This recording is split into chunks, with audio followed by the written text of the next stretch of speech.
bring back the trumpeter swan. So some of you may know that trumpeter swans have nested at Rollins Savannah for the past few years. Sometimes you can see 7 or 8 at a time flying over.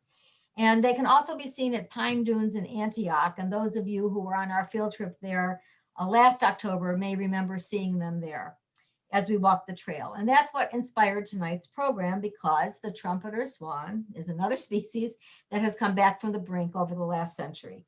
Gary Ivey, our speaker tonight, is beaming in from Oregon to tell the story. Gary is the president of the Trumpeter Swan Society and is leading efforts to restore breeding trumpeter swans to Oregon. He's worked with wildlife for over 40 years, concentrating his work on waterbirds, waterfowl, and wetland conservation. He served for 20 years as a biologist at several Western refuges, including 15 years at the Mahler Refuge. Gary studied nesting ecology of sandhill cranes for his master's thesis and wintering ecology of sandhill cranes for his PhD, both at Oregon State University. And because of that background, he now works with the International Crane Foundation in Wisconsin as a research associate, and he's an expert on sandhill cranes in the Pacific Flyway. But for tonight, Gary's going to tell us about trumpeter swans, our biggest native waterfowl, how they're doing, and why we should care. Welcome, Gary. Thanks for accepting our invitation. Thank you. Can you hear me okay? Is this better? Yeah, that's good. Thank you. Okay, I started my career, one of my early jobs in wildlife in 1979 as a lowly biological technician at Malheur National Wildlife Refuge, which I mentioned earlier. Beautiful place. If you ever get to Oregon, it's the best birding place in the state.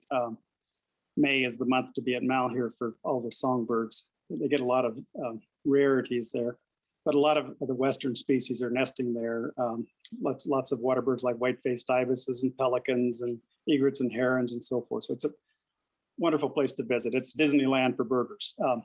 Anyway, in 1979, I was working on a nesting study, and there was a trumpeter swan nest on one of my study plots. And I've been working on swans, trumpeters, basically since 1979, because I started a research project the next year as a volunteer, and I've been tracking this Malheur flock and the Oregon flock.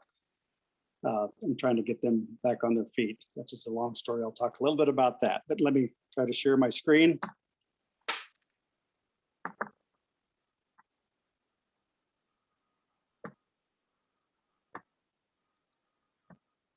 I'm here today representing the Trumpeter Swan Society. The society was founded in 1968, and basically a bunch of waterfowl biologists that love trumpeter swans. It was actually started up at Hennepin Parks, a state park in Minnesota, started the society, but I've been a member personally since 1984, and it's got a lot of great people that really care about trumpeter swans and have helped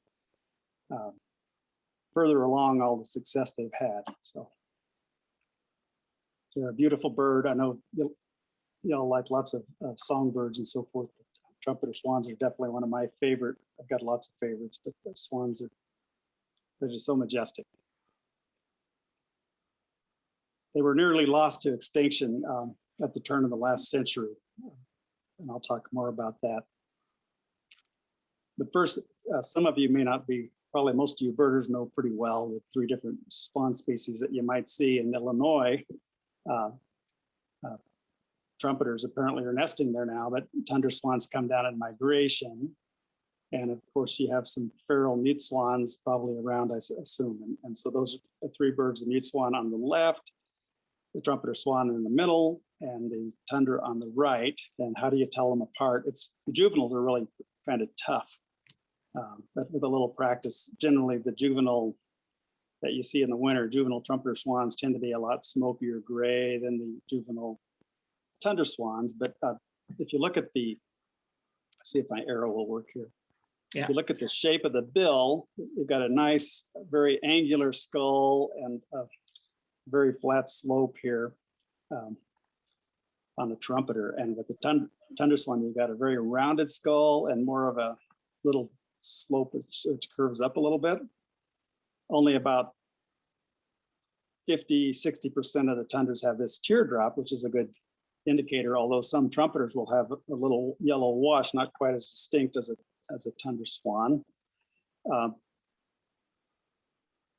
If you think about the length of the bill, well, here's what I look at mostly is the shape of the mask.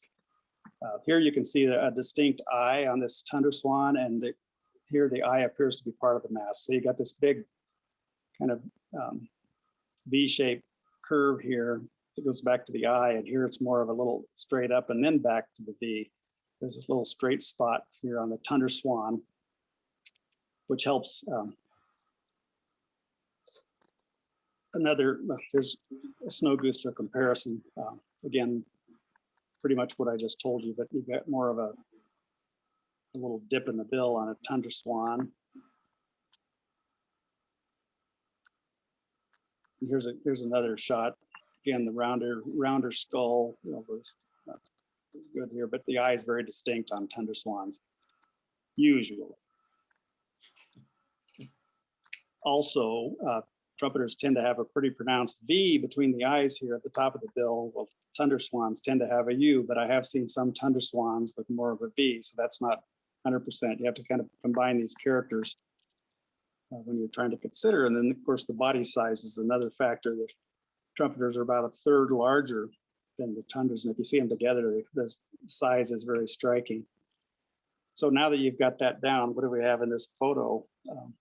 I won't wait for your answers, but we have two trumpeters in the back. Look at how the eye is kind of part of that mask on the bird on the left, and then the Tundra Swan in the front with a distinct eye and a rounder head and a much smaller bird. These are in the back, and you can see how much larger they are.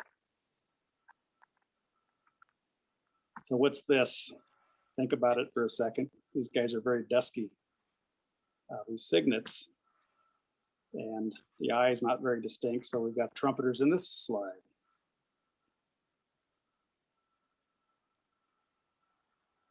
You might see some eyes that seem separate from the mask, and it actually helps kind of if they're a little out of focus, because you can see the eye, the mask, and then the eye. But these guys are pretty distinctive. Again, these are Tundra Swans. And again, these are trumpeters with the big masks extending way back to the eye there, and the eye looking like it's part of the mask. This one's also a Tundra Swan. Looks a little bit like a trumpeter, but you can see the yellow teardrop here, and it's got its head in a different position, so it looks a little like a different shape. So what are these? These are Tundra Swans. Again, you can see the eyes kind of separate from the black and the beak. Little history.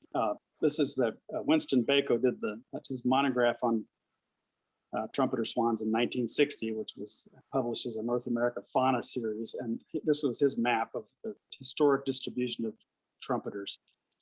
And talking to Winston, he passed away about 5 years ago, but he said that he didn't feel like he had all the information. He spent a lot of time looking for pioneer diaries and all the records he could find. But since this was published, there's been a few other papers showing that they were all the way out to the East Coast.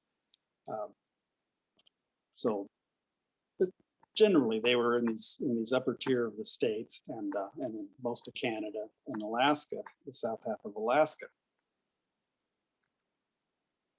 But if you go back 20,000 years, most of their habitat in his map was under the glaciated Laurentine ice sheet. So they couldn't have been there all this time. I mean, they had to move south to survive during that glaciation period. And what he was seeing in that historic, when European settlers came, what they were seeing was the results of birds pioneering into new habitat over the last 20,000 years up north. I work on the Oregon project, and I've been questioned because Oregon wasn't on that previous map in their historic range. And so I get questions about why are we restoring trumpeters to Oregon when there's no evidence that they nested there. Most of you probably know who this is. This is John Muir, the father of Yosemite National Park. And I found one of his writings in one of his journals that his favorite birds are the Yosemite Sierra. This is California. The Sierra is south of Oregon, of course. And they were he said it's the caw, the Clark's crow, which is the nutcracker, the carunc of the crane, and he says the trumpet of the swan. And then he also talks about, in that same book, that he was down at Mono Lake, which is a little alkaline, not a little, it's a big alkaline lake on the east side of Yosemite, down in the desert in the head of the Owens Valley, up above the Owens Valley. And he talks about seeing a raft of swans in the estuary, he calls it, where the fresh water comes into that salty system, on June 23rd, 1853. And a raft of swans in June would not be Tundra swans. They're up in the tundra in the Arctic during the summer. So they would have been non-breeding trumpeter swans, which if there was a flock of non-breeders that big, there were some breeders pretty close because those juveniles don't go that far from their natal areas where they were hatched. So anyway, that's evidence, but there are several other records, not of breeding, but of swans being in Oregon during the breeding season back in the 1920s, including one at Malheur Refuge where I used to work. This slide here shows some market hunting activity, and this one family lived in a little town called the Narrows. That's no longer there, but it's part of the Malheur Refuge system area now, and there was a caption in this, it's in the museum there in Burns, and the caption was that this family was probably mostly responsible for the establishment of Malheur Refuge because it was established to protect birds from market hunting. They were shooting a lot of great egrets for their plumes and a lot of swans and geese and ducks for their meat. And there was a lot of activity, especially in the West, with market hunting to provide meat for hungry settlers and gold rush people and that kind of thing. So they were market hunted in California on their wintering grounds. They were shot any place they stopped during the spring and fall migration. They weren't protected. So that was devastating to trumpeter swans because they lived down in the temperate zones where people lived all year. The tundra swans were a little bit protected because they at least spend half the year up in the tundra away from civilization.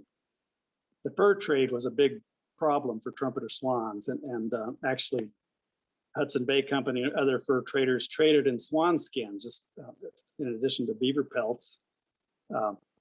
They sold swan skins, and they would basically, the feathers had a little value for bedding, and the quills, John James Audubon's favorite writing instrument was a trumpeter swan quill.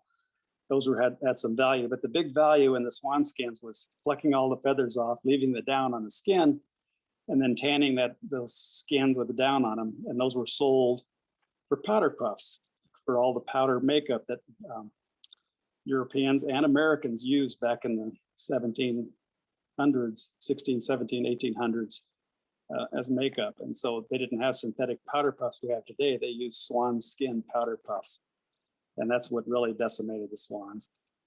This map, again, shows Winston Banco's historic range. And if you see these little red dots on the map here on the right, that's where all the Hudson Bay forts were. And you can see there's a lot of overlap between the forts, the trapping, fur-bearing industry,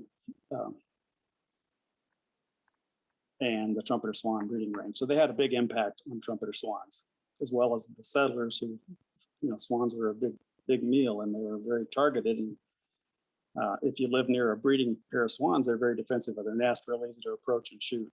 So they were wiped out. By 1932, the estimate was there were only 69 trumpeters left in the lower 48 states. And those were mostly in the Centennial Valley, which is now subsequently was established as Red Rock Lakes National Wildlife Refuge in southwest Montana. They were, and the Centennial Valley and Yellowstone National Park, which used to have up to 30 pairs, they were down to 2 pairs about 4 years ago. And then the park has been working with the Swan Society and other partners. And now this last year, I think they had 4 pairs. So they're trying to rebuild, but they've got a lot of issues in Yellowstone with disturbance at the nesting sites because there's so many visitors and hikers and fishermen. It's a problem, but the park's trying to resolve that at some level. But Red Rock Lakes was the kind of the heart of the remaining trumpeter swans back in the 30s. Shortly after that, they started moving birds to Malheur Refuge, which is out here in the Great Basin in the sagebrush desert of Eastern Oregon. And then eventually they started moving into the Elk Refuge there in Jackson, Turnbull Refuge up in Washington near Spokane, and Ruby Lake Refuge in Nevada, south of Elko. And then in the 60s, they started moving to Little Creek Refuge in South Dakota. So those were the original restoration programs the biologists didn't understand trumpeter swans very well, and so they created these isolated flocks that weren't connected, and it kind of caused some issues with their population viability in some cases, because they had low numbers to start with. The birds had lost, when they got down to that level of number, the birds that survived are birds that had a tradition of not leaving that greater Yellowstone region in the winter, which is very harsh and hard for hunters to get in there and wipe them out, because there's a bunch of hot springs and thermal activity keeping open water in that area. So those are the birds that survive, but those are birds that did not have a tradition to migrate to good wintering sites. The birds that migrated to really nice places to spend the winter and feed were shot by market hunting mostly.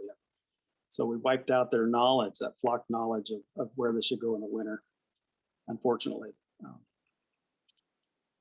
So in 1962, just to review, there were 69 in the greater Yellowstone region, which became the Rocky Mountain population. I'll talk about that a little bit more. That's the US flocks of the Rocky Mountain population. But in 1918, I guess the United States biologists didn't talk to the Canadians very well, but in 1918, they counted 78 trumpeters in Grand Prairie, Alberta. So there was two different places where trumpeters were known to have survived early in the century. And then when we got Alaska in the 50s, they were discovered in Alaska as well. And they did the first count in Alaska in 1968 and came up with almost 2,000. And that group has become the Pacific Coast population, which I'll talk more about. So basically you have these three sources, and the Rocky Mountain population genetically are very similar to the US and Canadian flocks are very similar genetically. The Alaska birds are also in British Columbia and a couple other provinces, and they're a different type of trumpeter genetically, but not that much different. The trumpeter swans, the genetic studies have found they're the least diverse genetic, they have the least genetic diversity of any waterfowl species that's known to science. So they're not that different. So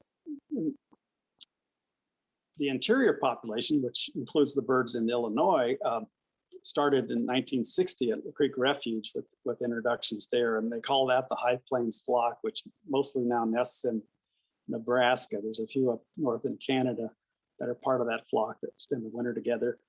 In 1966, Hennepin Park in Minnesota started releases in Minnesota. I guess it was 1967 they helped form the Trumpeter Swan Society. In 1982, Minnesota DNR jumped into the mix with Hennepin Parks, and they started getting eggs from Alaska. So that originally these birds that were released and raised for projects were from Red Rock Lakes Rocky Mountain stock. And then they started getting these Alaska stock, which are Pacific Coast population eggs, and mixed those in. Michigan, in their program, introduced zoo stock, which at that time, the zoo stock was mostly Rocky Mountain population stock because they came from birds that were from Red Rock Lakes. And Wisconsin focused mostly on Pacific flyway. Iowa started up in 1994, and I can't see my last, I think it's 1996, Ohio started their program. So that's the flock that you're dealing with in the Midwest. And it's all artificial because it's not the natural trumpeter swans that were there, which may have been a different type even historically, but genetically. Since 1968, beginning in 1975, they've done surveys of trumpeter swan populations every 5 years. This should say 2015 up at the top here, but that was the last survey. And until 1968, when they found a couple thousand birds in Alaska, they were considered an endangered species on the national list. Even that was long before the Endangered Species Act, so they're never formally a federal endangered species, but they were considered an endangered species and treated as such until they found the Alaska population. But they've also always been considered a kind of a rare and sensitive species, and several states have them on their endangered list. These are the results of the 2015 survey, which came up with almost 63,000 trumpeter swans. So that's a great success from the days when there were less than probably 3,000 total. trying to read my notes here. So the biggest is this, the interior population, 25,000. It's become the largest group. And then this red line is the Pacific Coast population, which is just over 18,000. And when they did this survey, the Rocky Mountain population was 3,600, 3,700. And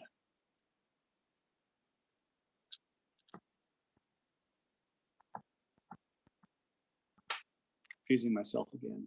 Oh, wait a second. I see. I have the old, that's the 2000. I've got that wrong. Sorry. I'll go over these numbers in better detail a little later for the interior, but there were 27,000 in the interior. This is the total for 2005. The Rocky Mountain population was about 9,000 and the Pacific Coast was about 25,000. So that's what I should have said. I had the wrong slide in here. Oh, here we go. Yeah, those are the right numbers. About 63,000 total, just a little under 27,000 for the interior flock, 24,000 for the Pacific Coast, and 11,700 for the Rocky Mountain. So we can celebrate success. And this is where they kind of draw the boundaries of those different flocks. So this is the Creek High Plains flock area. These are the interior population.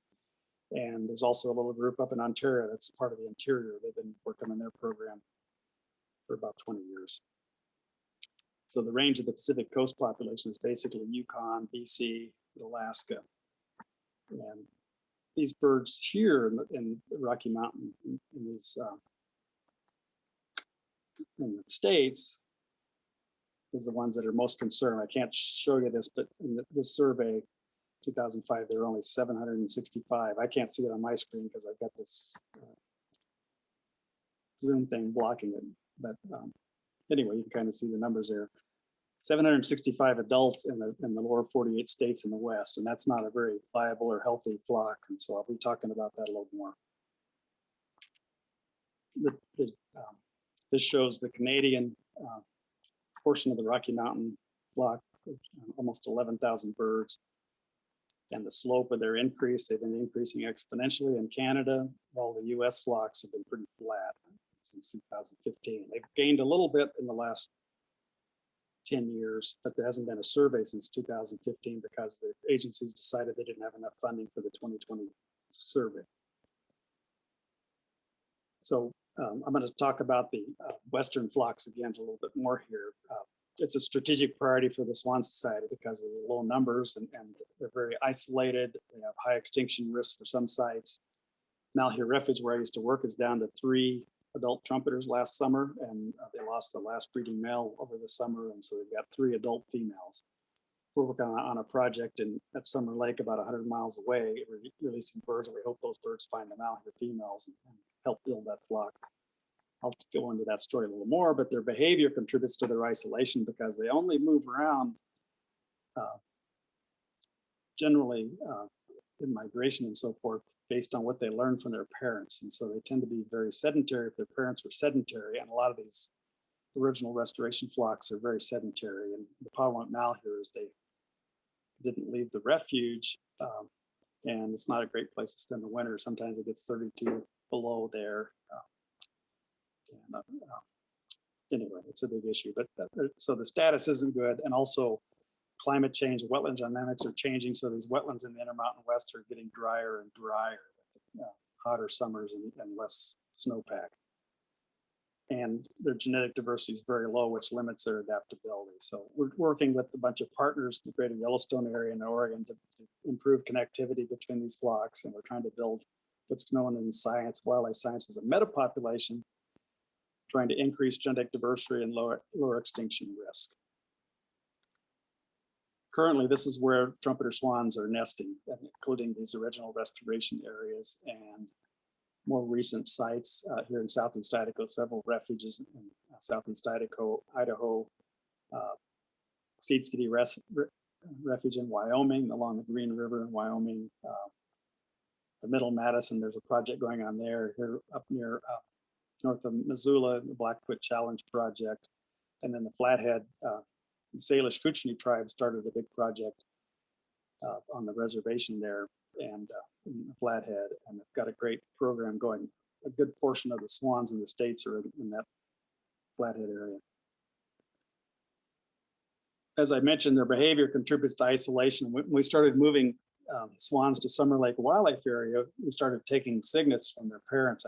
We leave half of them with the adults and take half of them to Summer Lake. And they actually had higher survival at Summer Lake because it doesn't have this severe winters and it's got some other issues that make it better feeding. And anyway, if they don't have their parents to spend the winter with, they explore, and we just see these crazy movements. We had 3 birds, and they were siblings that went down to Independence, California, which is by Death Valley, and came back to Summer Lake. And a couple of years later, one of those was nesting about 60 miles from Summer Lake. But they go to BC, had birds go to Utah, wintering in California, and they're learning, if they survive the breed, learning the winter sites. And that's happening in the Midwest too. Some of these birds are learning to winter further south and reclaiming some of the historic winter areas, hopefully. So this is kind of my big vision of connecting all these spots and some other sites that weren't on that previous map that I think we need to start putting swans in so that they can connect and find each other more readily and help the population grow like it should. It's far from being there as a healthy population in the States. I'm going to move on briefly and talk about the Pacific Coast population, which breeds in Alaska, Yukon, BC, and winters in mostly in southern BC, southwest BC, and northwest Washington, north of Seattle, and around the Vancouver, BC area, and Fraser Lowlands, Fraser River Lowlands there. So that roughly 24,000 adult trumpeters were counted in 2015. About 85% of those birds wintering there depend on dairies, mostly dairies in that region. And dairies are an endangered habitat because of economic pressures. Dairies are moving out of that area. They're moving into the east side of the state and becoming huge corporate dairies, and small dairies are disappearing. So the dairies provide corn, and the swans feed on the waste corn after harvest. And they also plant a lot of green crops over the winter as cover crops and for cattle feed. And so the winter wheat and some of the other grasses they plant are swan and goose food, and those habitats are disappearing. They also use coastal wetlands, but they're not nearly as popular as the agricultural habitat. And it's being lost to urbanization to some degree, but mostly they're converting to berry crops because there's more money in growing berries than there is raising milk cows, I guess. And some of the habitat issues, they're restoring streams for salmon, which has taken out a lot of swan habitat as well. So that's some of the issues there. They've also, for the last 20 years, the Swan Society has been a partner in monitoring a huge lead poisoning problem they have in that region. They lose 300 to 500 swans a year to lead poisoning and power line collisions, mostly to lead poisoning. And they found one of the major sites, and it was mitigated by blocking off the wetland area with a bunch of bamboo stakes to discourage swans from going into the area where the highest concentration of lead was. But it seems like in the last few years, other areas have popped up because they're still losing quite a bit of swans there. Lead's a big problem. If we continue to lose habitat, we'll lose the carrying capacity of the habitat, which could lead to population declines. So we're trying to build a partnership and a coalition to build a swanscape, a habitat there where there's some refuge areas, perhaps, and areas that are dedicated to feeding swans, particularly and other waterfowl. Moving on to your interior population, the estimate was 27,000. And this is interesting because the population grew by 4-fold since the 2010 survey. They did some different, they changed methodology, particularly in Minnesota, Wisconsin, so it may not be directly comparable to the previous survey, but you can see Ontario has, at that time, had about 1,400. Now they're up to about 3,000, I think. There is no recent estimate for Minnesota, but 17,000 is phenomenal. It was 4,695 in Wisconsin, 3,000 in Michigan, 200 plus in Iowa, 150 in Ohio, 22 in New York, and 3 in Pennsylvania. And you see Illinois is not on here, but now it is. I understand. So we need to get a good count at some point. I just wanted to bring your attention. If you go to our webpage, Trumpeter Swan Society, all one word, .org, you can go to the education and outreach tab and go down to the research support. We support various research projects with our North American Swan Fund, and one big one we've been supporting in the last couple of years is this GSM, which is cell phone technology, satellite telemetry, and they've been marking trumpeter swans in several Midwestern states. And you can zoom in and go to this link, which I kind of cut off here, but it's this Trumpeter Swan Metafly link you see there in red, and you can find that on our webpage and click on that. And then you can go in and look at, you can select individual swans and see where they were marked and where they spent the winter. And I'm sure there's some that were wintering in Illinois at some point, but it's very interesting and entertaining. So what are the threats to the future of trumpeter swans? Habitat loss is continuing. There's still some wetland drainage, but bigger problems are climate change and sea level rise in some areas where they're wintering in coastal areas. Climate change in the West is affecting wetland availability significantly. And up north in the Alaska area, in the northern regions, we're losing permafrost. And a lot of the wetlands that swans are using are supported by permafrost. And when the frost goes, it's basically old volcanic sandy type soils underneath, and they lose, basically the wetlands just disappear, and the land subsides and habitat disappears. The other thing that's happening, a lot of the wetlands, particularly on the Kenai Peninsula, for example, are fed by glaciers, and the glaciers are disappearing, so the glacier flows are disappearing, so those wetlands are drying up. So in the future, they're going to face some serious challenges. And also, as I mentioned, they're losing waterfowl compatible agricultural habitat, especially in the Pacific Flyway. Mortality issues, lead poisoning is the biggest non-natural mortality problem, and it's pretty ubiquitous. A lot of the birds in the Midwest, die from lead poisoning. I didn't mean to go to that slide yet, though. I can get back. Oops. There we go. Power lines are a big issue as well, particularly where they cross wetlands in areas where swans spend a lot of time. Illegal shootings is a problem, which is a public education thing, but people think they're snow geese, or a lot of them are shot by not hunters, but vandals who just like to shoot things.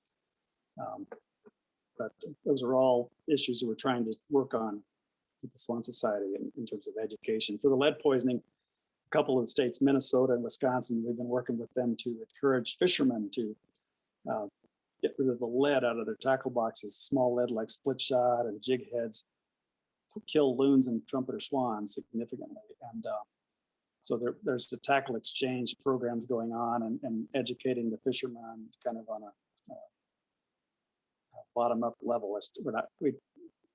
Years ago, we tried to sue to get the EPA to regulate lead in fishing tackle and firearms to protect swans and other birds from lead poisoning. That did not fly very well with it. People considered it a Second Amendment right to shoot lead. Anyway, so lead kills. One shot pellet can kill a swan, and we've had some swans with 30 or 40, either shotgun lead shot or fishing sinkers. And they die a really horrible death. They slowly starve because it paralyzes their muscles, and so they stop digesting, and food goes into their mouth. They're hungry, but it doesn't pass down their gullet, and they just get weaker and weaker. And you can chelate the birds, in rehab, and some of them will survive, but it's a very expensive process, and it's a miserable situation for wildlife species. A lot of eagles and hawks also suffer from lead poisoning as well. Lead's bad. We banned it from paint and gasoline. It's time we completely ban lead from these kind of sources in our environment that are affecting wildlife. They're not affecting the populations, but it's a tragedy that we allow these toxic metals to affect our birds. Power lines, especially as I mentioned, kill a bunch of swans, especially if they're anywhere near a nesting site or a major wintering area. We just lost a bird last week, one of our breeding pairs at Summer Lake, to a line that was on the edge of the wetland. We've taken out a line that was on the other side of the wetland that had killed about 6 swans a couple of years ago. We got the power company to bury it. And one little line next to a little motel at the end of this lake was still there, and one of the female of the pair hit it. So it's a tragedy that we're trying to work with the power company where we know there's problems and get them to remedy it. And as I mentioned, the illegal shootings, this happens more than you would think, particularly during hunting season, but all year. When I worked at Malheur, I had about 8 of my trumpeter swans shot with rifles.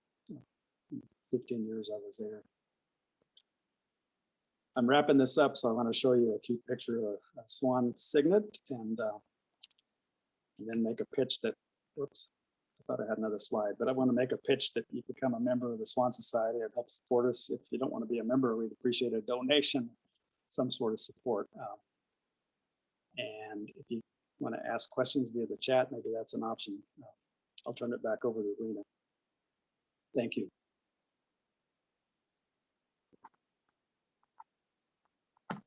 There we go. Can you hear me now? Yes. Okay, good. Thank you so much, Gary. I do have a few questions in the chat, and I'm sure others will come up. Bob Stanley asked a couple. Is the low genetic variability among trumpeters due to their recovery from such low numbers 90 years ago, or is it just the way, thought to be just the way the species evolved? It's apparently there was a previous bottleneck, and it was probably during the last ice age. I'm just speculating about that because I'm not a geneticist, but according to the geneticist, it was not a recent bottleneck, which was also a bottleneck when they got down to these low numbers back at the turn of the century. But it's the overall low diversity is because of some other issue that happened in their past. I think they got forced out of a lot of their breeding habitat during the ice age, and so that probably cut their diversity at some point. Boy, and that's thousands of years later, so it doesn't change. And he also asked, how does the restoration of habitat for salmon negatively affect swan populations? They restored in some parts of their wintering range in Washington, particularly, they were restoring old channels of the rivers that basically took out some of the agricultural fields and changed some of the wetlands that were basically they were isolated wetlands that the swans fed in that became part of the river and became more of a gravel river instead of and filled up with willows and aspen and things like that instead of being open areas that swans could use. So that's how that affected it. What do they eat? That's my own question. They like grain. That's what they're feeding and green wheat and green grass that they plant cattle forage in the winter. Washington's unique.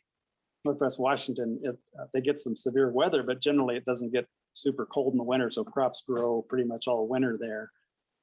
Things like winter wheat and grasses, at least. And so in the Midwest, you wouldn't expect anything to grow in the winter, because of the cold. The temperatures at night are too cold. But anyway, they also feed on mostly aquatic vegetation in wetlands and estuaries. They'll eat, occasionally you see them eating fish. They'll eat any kind of invert they can catch, but the bulk of their food is aquatic vegetation like sago pondweed and milfoil, things like that. And I'm sorry, are they wintering in Washington, Oregon? Do they migrate? Yes, the birds that are wintering in Northwest Washington are coming mostly from Alaska and Western BC, Northwestern BC. So they're migrating down there to the winter. And a few of those birds end up in Western Oregon as well, which has similar habitat, not quite as much corn, not as many dairies, but there's a few. And in recent years, we've just seen more birder reports of trumpeters coming into Western Oregon, which I think is because they've lost habitat in Washington. So they seem to be exploring further south and hopefully finding enough food. But so I'm sorry, these are again my questions. Are you saying that in general for all 3 populations, they are wintering in the lower 48, but they breed in Canada? No, in the interior population, they're breeding in those states I summarized. Those are breeding numbers that I was giving. Oh, good. Okay. So and those birds, they're an artificially totally introduced population there in the Midwest, and they're learning and pioneering new winter sites. For example, the Riverlands area near, I'm trying to remember the towns there, near St. Louis, Missouri, that area has become a big wintering area. Some of the refuges further south the swans are finding them. They're starting to winter in Arkansas and a couple sites in fairly good numbers. Oh. So they slowly learning, they historically, they probably wintered all the way down to the Gulf of Mexico, in Texas and Louisiana. But there's a few that are making it to those southern states now in recent years. The Swan Society also has a trumpeter watch program. And if you see a trumpeter in a weird place, please report it to our trumpeter watch. We're trying to map out this expansion of their breeding range and expansion of their wintering range. So yeah, you need to add Illinois. Yes. Okay, a couple more questions in the chat. I'm assuming, this is Francine, I'm assuming those collars are tracking collars. Are they problematic for eating, or do they catch on things? They're designed to cause no problems. They're super light. I think they weigh like, I forget, 80 grams.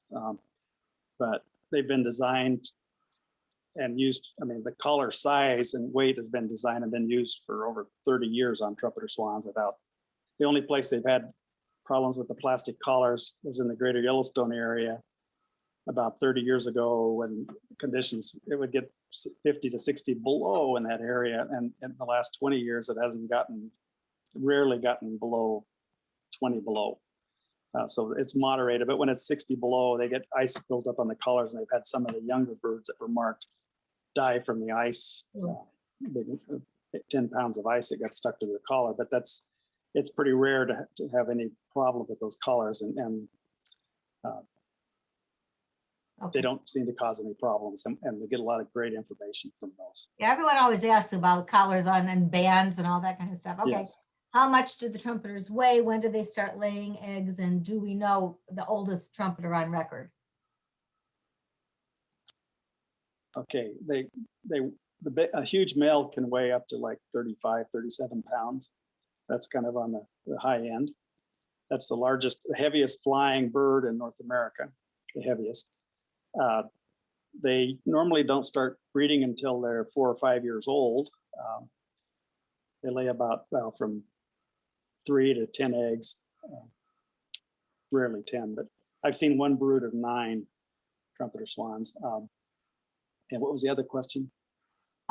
Oldest on record, if you know. Oldest, I don't know off the top of my head, but roughly about 30 years. Okay.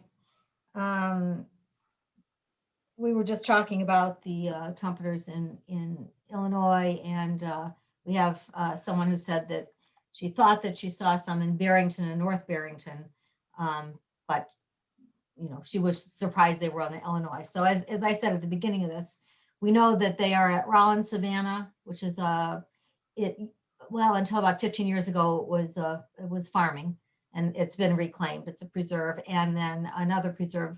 These are both Lake County Forest preserves, and so Pine Dunes. So 2 sites at least local. Will the wind turbines be a hazard? Generally, I don't know of any records of waterfowl hitting wind turbines. It's not swans for sure. I've never heard of that. But the problem with wind turbines is to get the power from the turbines to the, back to the transformer and power plant station. There's power lines involved. It's the power lines that they actually hit. And because these guys are big, heavy birds, they're not very maneuverable, and they fly in flocks, and the birds in the front of the flock block the vision of the birds in the back of the flock. And I've seen a couple times when cranes or swans that hit power lines, it's the birds in the back that can't see the lines because there's somebody blocking their view in the front that hit the lines, and sometimes they get electrocuted. Usually they break wings, and sometimes their necks, and sometimes they're outright killed, sometimes they're crippled. They're usually not very rehabable because it's multiple fractures to their wings. Okay, Carla also wanted to know, what's the estimated population before colonization? You mean, Carla? We've speculated about that, and some people think maybe it was 300,000. Oh. That's about the population of tundra swans, and they've got about the same breeding range size roughly up in the tundra as the what was historically the trumpeter range. So I don't think that's too far off personally, but that's But speculation. Hunters have not encountered the same challenges, correct? They didn't get the super bottleneck from overhunting because they spent 6 months of the year up in the tundra where there were very few hunters, and so they didn't get the pressure. The swans were breeding in the breeding season where people were settling and trappers were trapping during the breeding season, and so trumpeters were just 12 months out of the year they were trapped and hunted, and tundra swans were at least protected during the breeding season, which means they got to raise a lot more young as well, and so they were more resilient. And there are about 300,000 tundra swans in two populations. About half of them winter at Chesapeake Bay, and the other half winter mostly California. We have on the Mississippi River north of us in Wisconsin. It's a spectacle when they migrate in about November. Yes. Well, that's all that's in my chat. I want to thank you, Gary, very much for agreeing to speak to us and from Oregon, and very interesting. And I think all of us now who see a trumpeter around here are going to appreciate it much more. I encourage everyone to visit the Trumpeter Swan Society website. That's how I found Gary. Thank goodness. And again, thanks again. And I hope things go better for them. So, Thanks a lot, Gary. Thank you very much, Gary. That was great. thank you. Thank you. Very good. Good night, everyone. Thanks for joining us. Good night. Bye. And Gary, I'll be in touch. Thanks so much. You're welcome. Goodbye. Good night.